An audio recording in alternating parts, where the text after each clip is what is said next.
नमस्कार, बहुत बहुत स्वागत है आप सभी का। आप देख रहे हैं सुबह 9 बजे। मैं हूं प्रीति। आइए एक नजर डाल लेते हैं इस वक्त की हेडलाइंस पर। जम्मू कश्मीर के 18 और झारखंड की 20 सीटों के लिए चुनाव प्रचार खत्म। सुरक्षा के पुख्ता इंतजाम, कल डाले जाएंगे वोट। सरकार बांग्लादेश के साथ सीमा भूमि समझौता लागू करने के लिए तत्पर। संबंधित प्रदेशों के हितों का रखा जाएगा ख्याल। स्थायी समिति की रिपोर्ट आज संसद में होगी पेश। फौज में बढ़ते मानसिक तनाव पर रक्षा मंत्री ने जताई चिंता। कहा, कल्याण कार्यक्रमों को गति देना सरकार की प्राथमिकता। अंतर्राष्ट्रीय बाजार में कच्चे तेल की कीमतों में गिरावट का असर। डीजल 84 पैसे और पेट्रोल 91 पैसे हुआ सस्ता। 45वें भारतीय अंतर्राष्ट्रीय फिल्म महोत्सव का समापन। रूसी फिल्म लेव्याथन को स्वर्ण मयूर पुरस्कार। मराठी फिल्म 1000 नोट को ज्यूरी का विशेष सम्मान। सबसे पहले बात झारखंड और जम्मू कश्मीर विधानसभा चुनाव से जुड़ी खबरों की। जम्मू कश्मीर के 18 विधानसभा सीटों के लिए कल चुनाव प्रचार का शोर थम गया। अब उम्मीदवार घर घर दस्तक देकर मतदाताओं को लुभाने की कोशिश कर रहे हैं। सभी सीटों पर 2 दिसंबर को यानी कल मतदान होगा। जम्मू कश्मीर में विधानसभा चुनाव के दूसरे दौर में रविवार चुनाव प्रचार का आखिरी दिन था। शाम 5 बजे प्रचार का शोर थमने से पहले सभी राजनीतिक दलों ने प्रचार में पूरी ताकत झोंकी। दूसरे दौर में जम्मू कश्मीर के 5 जिलों की 18 सीटों पर मतदान होगा। इनमें रियासी, उधमपुर, पुंछ की 3-3, कुलगाम की 4 और कुपवाड़ा की 5 विधानसभा सीटें शामिल हैं। इस चरण में राज्य के कुल 15,35,087 मतदाता अपने मताधिकार का इस्तेमाल करेंगे। इसमें 8,12,809 पुरुष, 7,22,269 महिला और 9 अन्य श्रेणी के मतदाता हैं। 5 जिलों में 2,181 मतदान केंद्र बनाए गए हैं।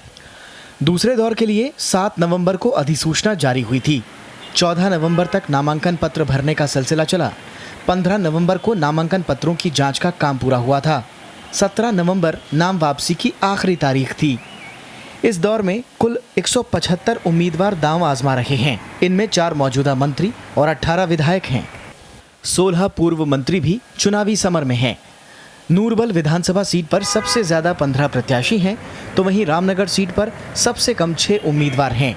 सूबे में पहले दौर में 15 सीटों पर 25 नवंबर को वोटिंग हुई थी, जिसमें मतदाताओं का भारी उत्साह देखने को मिला। पहले चरण में 70% से ज्यादा मतदाताओं ने अपने मताधिकार का इस्तेमाल किया। उम्मीद है कि दूसरे चरण में मंगलवार को होने वाले मतदान में भी ऐसा ही उत्साह देखने को मिलेगा। Bureau report, Rajya Sabha TV. Jharkhand में कल 20 विधानसभा सीटों के लिए वोट डाले जाने हैं। यहां से 233 उम्मीदवार चुनाव मैदान में हैं। स्वतंत्र और निष्पक्ष मतदान के लिए केंद्रीय अर्धसैनिक बलों और राज्य पुलिस ने 40,000 जवानों को तैनात किया है। हवाई निगरानी के लिए 4 हेलीकॉप्टर लगाए गए हैं। 2 दिसंबर को होने वाले मतदान के लिए झारखंड के 44,31,000 मतदाता अपने मताधिकार का इस्तेमाल करेंगे। इनमें बीजेपी के अर्जुन मुंडा, सरयू राय, रघुबर दास के अलावा कांग्रेस की गीता श्री राव शामिल हैं।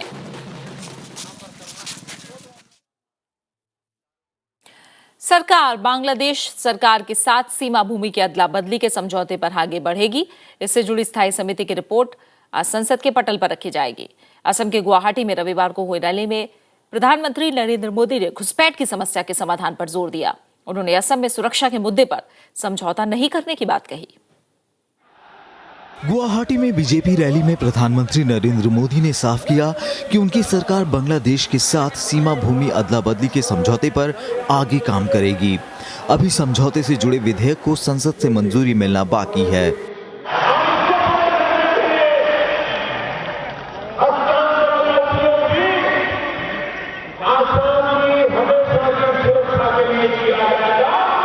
प्रधानमंत्री ने कहा कि वे समझौते को लेकर असम के लोगों की भावना को समझते हैं।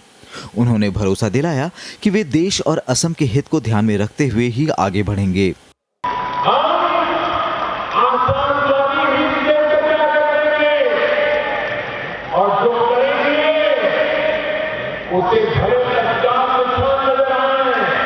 लेकिन अल्टीमेटली आसाम को लंबे समय के लिए लाभ हो, वही काम मैं करूंगा। ये आसाम के लोगों को मैं विश्वास दिलाऊंगा। 2011 में यूपीए सरकार के समय भारत और बांग्लादेश के बीच सीमा भूमि समझौता हुआ था। इसमें बांग्लादेश के साथ असम, पश्चिम बंगाल, मेघालय और त्रिपुरा की जमीन की अदला बदली का प्रस्ताव है। समझौते का असम में बड़े पैमाने में विरोध किया गया। वहीं विपक्ष के विरोध के चलते संसद में भी इससे जुड़े विधेयक को मंजूरी नहीं मिल पाई थी। अखिलेश सुमन, राज्यसभा टीवी। प्रधानमंत्री नरेंद्र मोदी का कहना है कि केंद्र सरकार पूर्वोत्तर राज्यों की सुरक्षा के साथ कोई समझौता नहीं करेगी। मणिपुर की राजधानी इम्फाल में नरेंद्र मोदी ने कहा कि पूर्वोत्तर में पर्यटन की अपार संभावनाएं हैं, जिसे विकसित करने की जरूरत है। शंघाई महोत्सव में शामिल होते हुए प्रधानमंत्री ने मणिपुर में एक स्पोर्ट्स यूनिवर्सिटी खोले जाने का भी ऐलान किया। पूर्वोत्तर राज्यों के विकास के बिना भारत का विकास अधूरा है। प्रधानमंत्री नरेंद्र मोदी ने इस तथ्य को उजागर करते हुए मणिपुर के युवाओं से नशे की आदत छोड़ विकास की मुख्य धारा से जुड़ने की अपील की। जब मैं सुनता हूं कि मणिपुर का नवयुवान ड्रग्स का शिकार हुआ है, ये बात मुझे बहुत पीड़ा करती है। उन मां बापों के प्रति भी मुझे मन में भारी उनके प्रति मेरी संवेदना है। ये हम सबका दायित्व है, हमारी आने वाली पीढ़ी को हम बर्बाद न होने दें। प्रधानमंत्री ने मणिपुर को रेल, सड़क और हवाई सेवा के जरिए दूसरे राज्यों से जोड़ने की हिमायत की। उन्होंने खेल को मणिपुर की पहचान बताते हुए राज्य में खेल विश्वविद्यालय स्थापित करने का ऐलान किया। हमने निर्णय किया है कि मणिपुर में स्पोर्ट्स यूनिवर्सिटी बनेगी। एक प्रकार से विश्व में खेलकूद की दुनिया में भारत का नाम कमाने में मणिपुर का बहुत बड़ा योगदान है।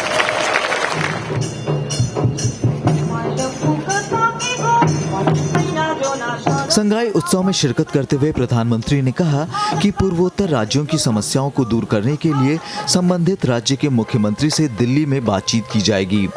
उन्होंने मणिपुर में आईटी कंपनियों को आकर्षित करने के लिए कदम उठाने का भरोसा जताया। Bureau report, Rajya Sabha TV. प्रधानमंत्री नरेंद्र मोदी ने कहा है कि राष्ट्र की सुरक्षा के लिए गुप्तचर तंत्र का मजबूत होना बेहद जरूरी है। गुवाहाटी में डीजीपी के सम्मेलन को संबोधित करते हुए प्रधानमंत्री ने पुलिस सिस्टम को स्मार्ट बनाने की जरूरत बताई। उन्होंने पुलिसकर्मियों को सख्त होने के साथ साथ संवेदनशीलता के साथ काम करने का मंत्र दिया। इस मौके पर आईबी प्रमुख आसिफ इब्राहिम ने आईएसआईएस और अलकायदा को भारत के लिए बड़ी चुनौती बताया। प्रधानमंत्री नरेंद्र मोदी ने रविवार को गुवाहाटी में राज्यों के पुलिस प्रमुखों के सम्मेलन को संबोधित किया।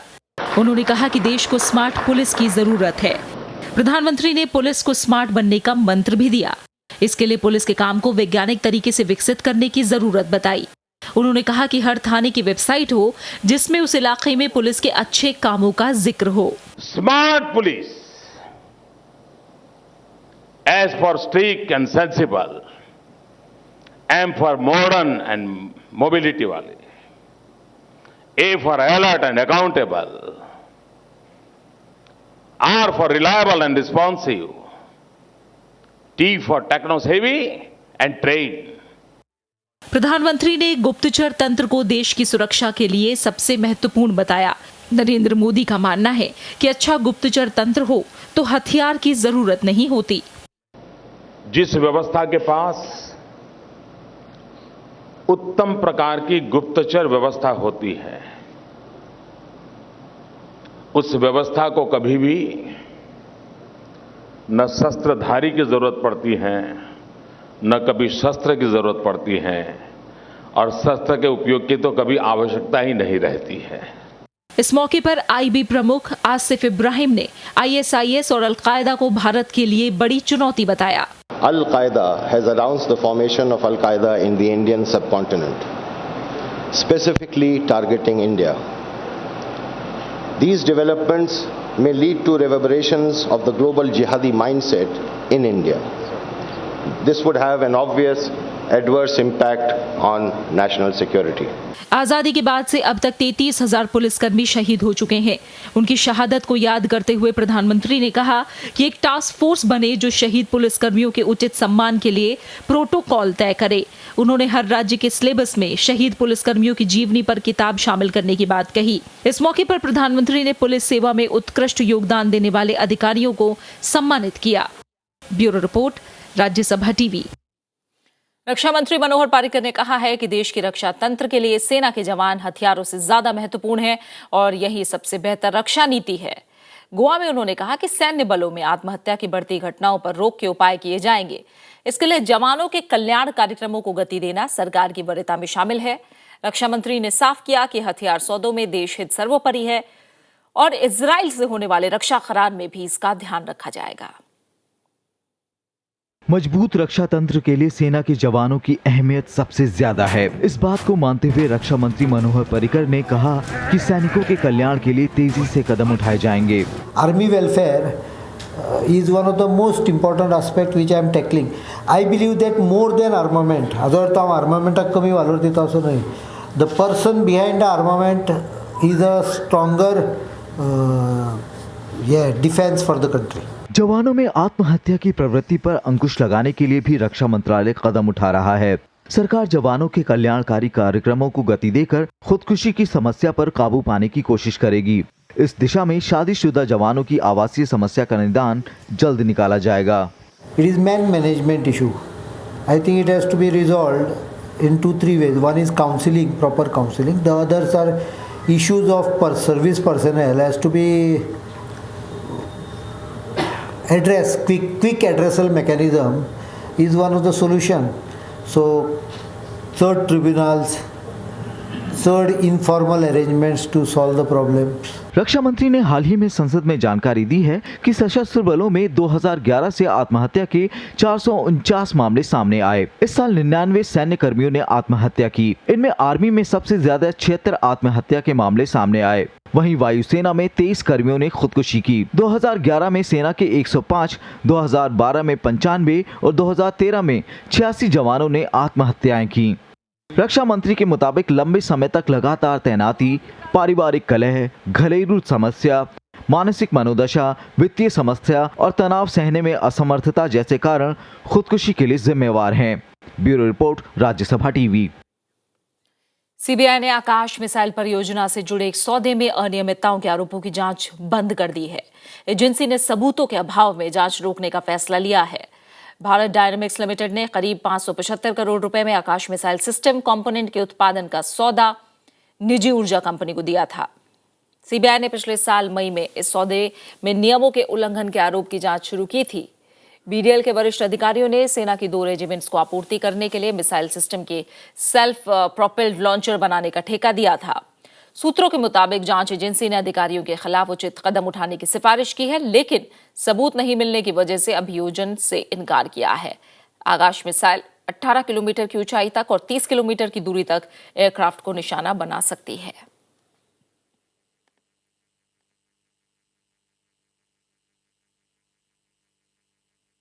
फिलहाल यहां रुक रहे एक छोटे से ब्रेक के लिए और ब्रेक के बाद पीवी सिंधु ने लगातार दूसरी बार जीता मकाऊ ओपन का खिताब।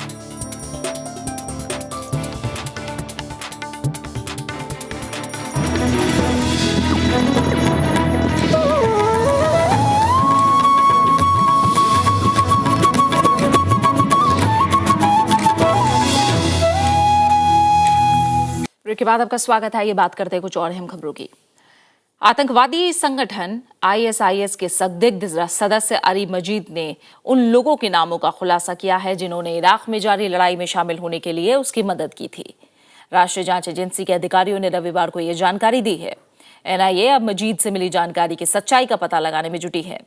मजीद ने एनआईए को बताया कि आईएसआईएस कैडरों ने उसे लड़ाई में हिस्सा नहीं लेने दिया और जख्मी होने के बावजूद कई दिनों तक उसका इलाज नहीं कराया गया। हालांकि उसने माना कि उसने AK-47 और रॉकेट लॉन्चर चलाने का प्रशिक्षण लिया है। अरी मजीद के इराक से लौटने के बाद से एनआईए उससे पूछताछ कर रही है। तेल की अंतर्राष्ट्रीय कीमतों में गिरावट के बाद तेल कंपनियों ने पेट्रोल और डीजल के दामों में कटौती की है। पेट्रोल के मूल्य में 91 पैसे प्रति लीटर और डीजल के मूल्य में 84 पैसे प्रति लीटर की कमी की गई है। इसमें वैट भी शामिल है। अगस्त के बाद से पेट्रोल के दामों में 7वीं बार कटौती हुई है। नई दरें आधी रात से लागू हो गईं। आज से दिल्ली में पेट्रोल 63 रुपए 33 पैसे का मिलेगा। वहीं इसकी कीमत कोलकाता में 70 रुपए 73 पैसे, मुंबई में 70 रुपए 95 पैसे और चेन्नई में 66 रुपए 5 पैसे प्रति लीटर होगी। डीजल की कीमतों में हुई कटौती के बाद दिल्ली में डीजल का मूल्य अब ₹52.51, कोलकाता में ₹57.08, मुंबई में ₹60.11 और चेन्नई में ₹55.93 प्रति लीटर होगा।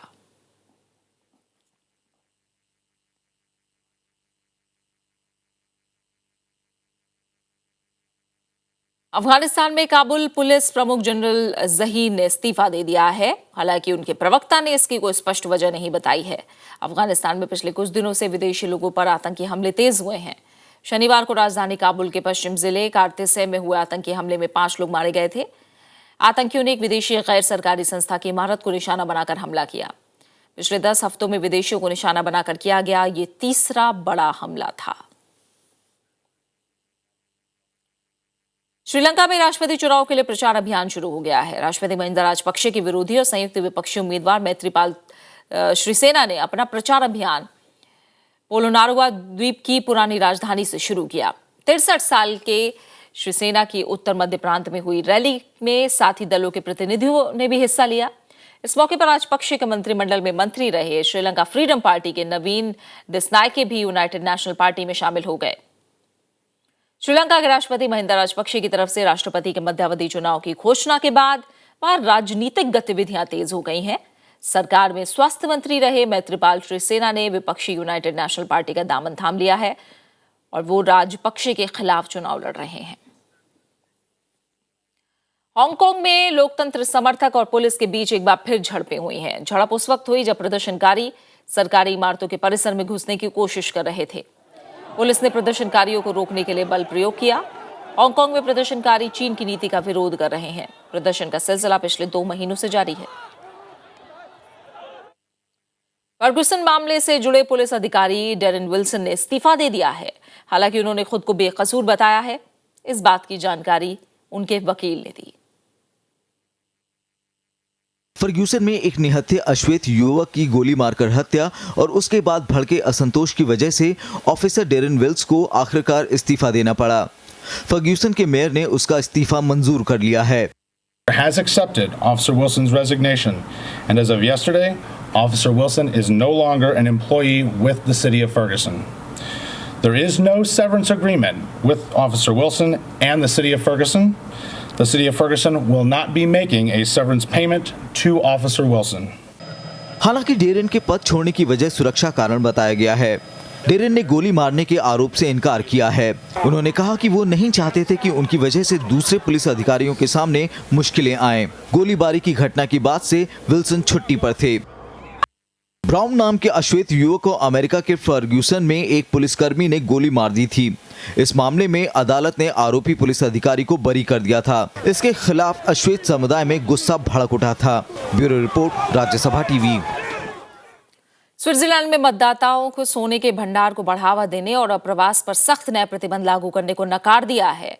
ये दोनों प्रस्ताव पर्याप्त समर्थन जुटाने में नाकाम रहे। स्विस सरकार ने इस जनमत संग्रह पर संतोष जताया है। इस मुद्दे पर इसी साल एक बार और जनमत संग्रह हो चुका है। बाहर से आने वाले लोगों की तादाद तय करने के लिए फरवरी में हुए जनमत संग्रह में 50.3% मतदाताओं ने यूरोपीय संघ के देशों से आने वाले लोगों की संख्या सीमित करने के पक्ष में वोट दिया था। इस प्रस्ताव को स्विट्जरलैंड के 40 साल पुराने इकोपॉप आंदोलन के नाम पर इकोपॉप नाम दिया गया। इस आंदोलन का मकसद पर्यावरण संरक्षण के लिए आबादी नियंत्रण करना था। तुर्की के दौरे पर पहुंचे पोप फ्रांसिस ने सीरिया में हिंसा करने और शांति स्थापित करने की अपील की। उन्होंने मानव सेवा को सबसे बड़ी सेवा बताया। तुर्की के शहर इस्तांबुल पहुंचे पोप फ्रांसिस का जोरदार स्वागत किया गया। उनका ये दौरा धार्मिक नेताओं के बीच बेहतर संबंध बनाने को लेकर काफी अहम माना जा रहा है। इस मौके पर उन्होंने इस्लाम को अमन पसंद मजहब बताया और शांति की बात कही।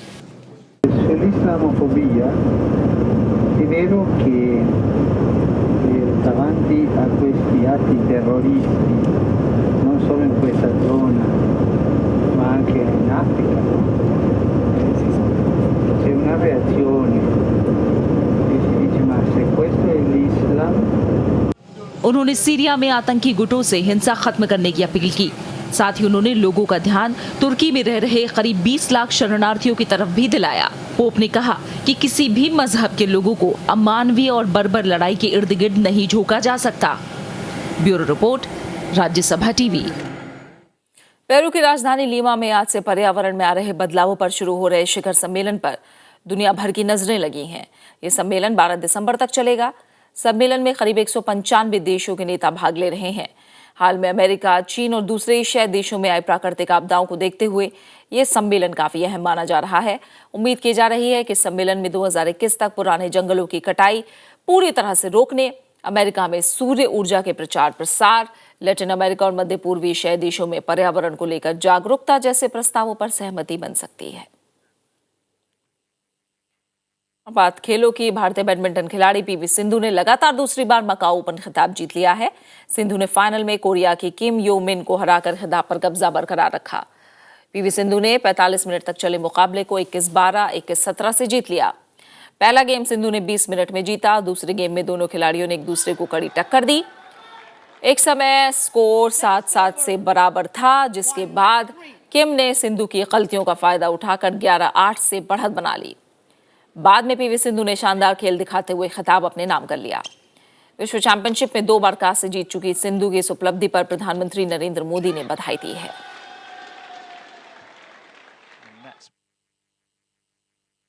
गोवा में कल 45वें अंतर्राष्ट्रीय फिल्म समारोह का समापन हो गया। इस साल चीन से आई फिल्मों का खास तौर से प्रदर्शन किया गया। चीन के ही डायरेक्टर वांग कार-वाई को लाइफ टाइम अचीवमेंट अवार्ड मिला, जबकि सर्वश्रेष्ठ अभिनेता और जूरी का विशेष पुरस्कार भारतीय फिल्मों के नाम रहा। रविवार को गोवा में अंतर्राष्ट्रीय फिल्म समारोह का समापन कुछ इस अंदाज में हुआ।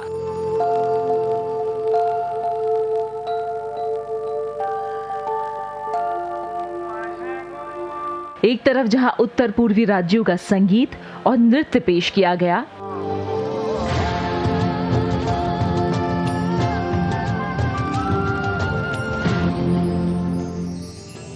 वहीं बॉलीवुड का भी तड़का लगा।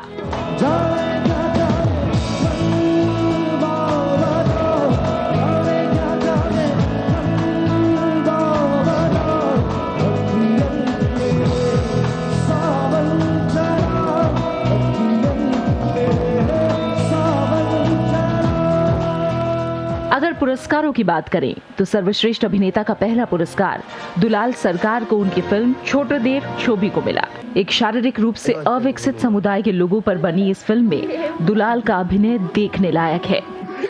सर्वश्रेष्ठ अभिनेता का दूसरा पुरस्कार एलेक्स सेरेब्रियाकोव को उनकी फिल्म लेवियाथन के लिए मिला। सर्वश्रेष्ठ अभिनेत्री का पुरस्कार भी 2 अभिनेत्रियों ने साझा किया। फिल्म बिहेवियर के लिए क्यूबा की एलेना रोड्रिगेज और इजराइल की सेरेट लेरी को फिल्म द किंडरगार्टन टीचर के लिए। समारोह के प्रतिष्ठित पुरस्कारों में भी भारतीय फिल्मों ने अपनी जगह बनाई। मराठी फिल्म 1000 ची नोट को स्पेशल जूरी अवार्ड से नवाजा गया। अपने बेहतरीन कथानक और रचनात्मक सिनेमेटोग्राफी के लिए सर्वश्रेष्ठ फिल्म का स्वर्ण मयूर पुरस्कार रूसी फिल्म लेवियाथन को मिला। जबकि एक छोटे से बच्चे की कविताओं और उसकी भावनाओं के इर्द गिर्द घूमती फिल्म द किंडरगार्टन टीचर के लिए नादव लेपिट को सर्वश्रेष्ठ निर्देशक के पुरस्कार से नवाजा गया। चीनी फिल्म निर्माता और निर्देशक वांग कार-वाई को लाइफ टाइम अचीवमेंट अवार्ड मिला। समारोह का समापन भी उन्हीं की फिल्म द ग्रैंड मास्टर से हुआ।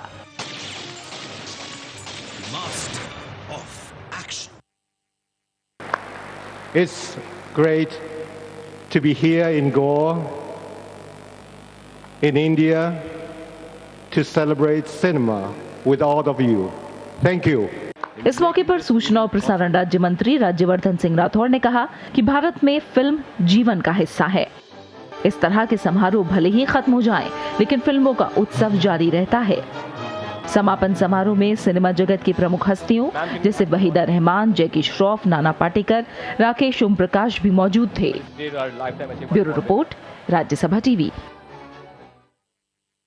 80 के दशक के आखिर और 90 के दशक की शुरुआत में जब हिंदी सिनेमा ने मुकेश, मोहम्मद रफी और किशोर कुमार जैसे दिग्गजों को खो दिया था, उस वक्त हर नया गायक इन दिग्गजों की नकल करके फिल्मों में स्थापित करने की कोशिश कर रहा था। तभी एक नई आवाज का उदय हुआ और यह आवाज थी उदित नारायण की।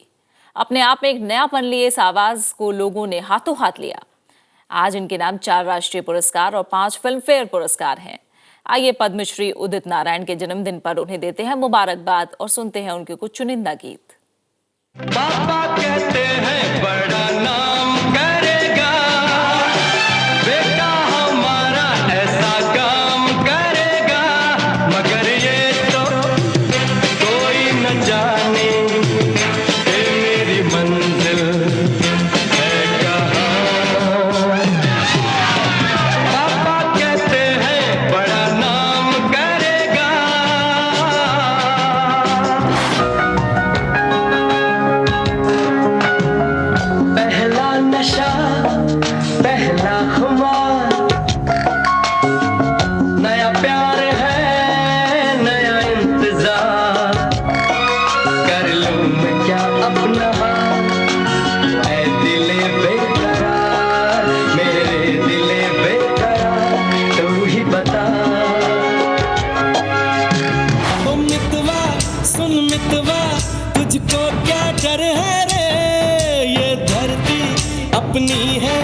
अपना अंबर है रे ओ मितवा, सुन मितवा तुझको क्या डर है रे, धरती अपनी है अपना अंबर है रे, तू आजा रे।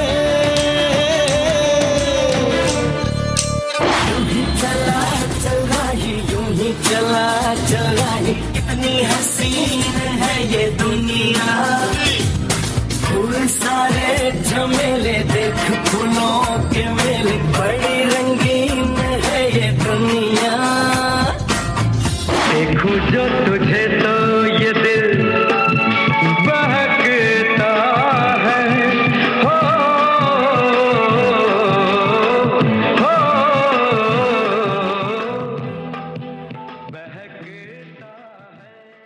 और इसी के साथ फिलहाल बुलेटिन में इतना ही। आखिर में एक नजर हेडलाइंस पर। जम्मू कश्मीर के 18 और झारखंड की 20 सीटों के लिए चुनाव प्रचार खत्म, सुरक्षा के पुख्ता इंतजाम, कल डाले जाएंगे वोट। सरकार बांग्लादेश के साथ सीमा भूमि समझौता लागू करने के लिए तत्पर, संबंधित प्रदेशों के हितों का रखा जाएगा ख्याल। स्थायी समिति की रिपोर्ट आज संसद में होगी पेश। फौज में बढ़ते मानसिक तनाव पर रक्षा मंत्री ने जताई चिंता, कहा कल्याण कार्यक्रमों को गति देना सरकार की प्राथमिकता। अंतर्राष्ट्रीय बाजार में कच्चे तेल की कीमतों में गिरावट का असर, डीजल 84 पैसे और पेट्रोल 91 पैसे हुआ सस्ता। 40वें भारतीय अंतर्राष्ट्रीय फिल्म महोत्सव का समापन, रूसी फिल्म लेवियाथन को स्वर्ण मयूर पुरस्कार, मराठी फिल्म 1000 नोट को जूरी का विशेष सम्मान।